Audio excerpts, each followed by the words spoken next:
अनुपमा से related news लेकर हम आ चुके हैं आपके बीच में, और हम इस वीडियो में बात करेंगे कि आर्यन की मौत के बाद काफ़ी कुछ अनुपमा सीरियल में बदल गया, और उनमें से ही एक मेजर अपडेट जो आया वो आया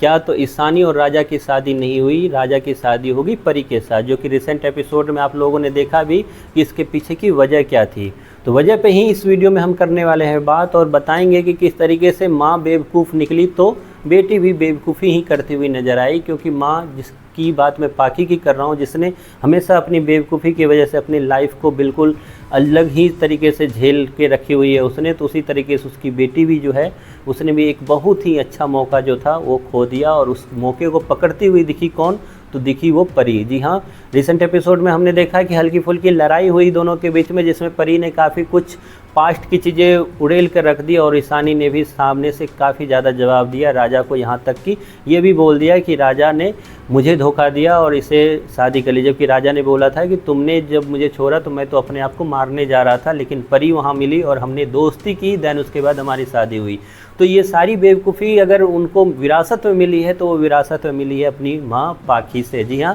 क्योंकि आप लोगों को अगर याद होगा 2 से 3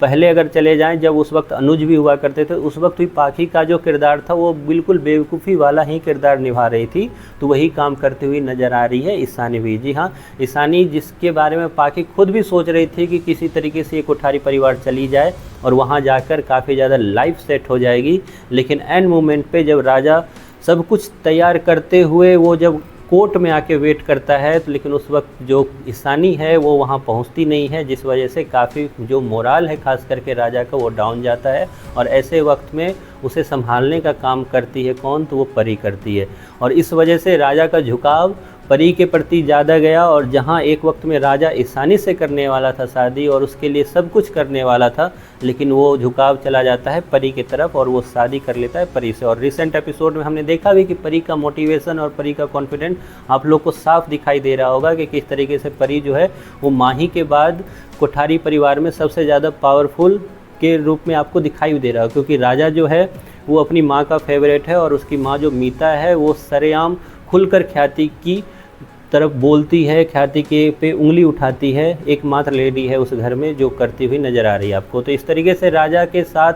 परी की शादी कहीं ना कहीं उस घर में एक पावरफुल लेडी को लेकर एक अच्छा पॉइंट ऑफ व्यू देखा जा रहा है, खास करके तब जब ख्याति का लगातार जो आरोप है वो राही को लेके चल रहा है। तो ऐसे वक्त में परी ने काफ़ी कुछ समझाया भी है, रिसेंट एपिसोड में आपने देखा कि राही को, लेकिन किस तरीके से ईशानी ने ये गलती की और इससे पहले उसकी माँ पाखी ने ये गलती की, इसी चीज़ का उदाहरण साफ देखने को मिल रहा है कि फाइनली उनकी गलती का नतीजा फ़ायदा परी को मिलता हुआ। खैर, आपको कैसा लगा ये स्टोरी देखकर, ये ट्रायंगुलर स्टोरी जो बनी जिसमें परी कभी थी भी नहीं और अचानक से परी आ गई, इस पर आपका क्या कहना है? आप ज़रूर कमेंट बॉक्स में ये चीज़ बताएं।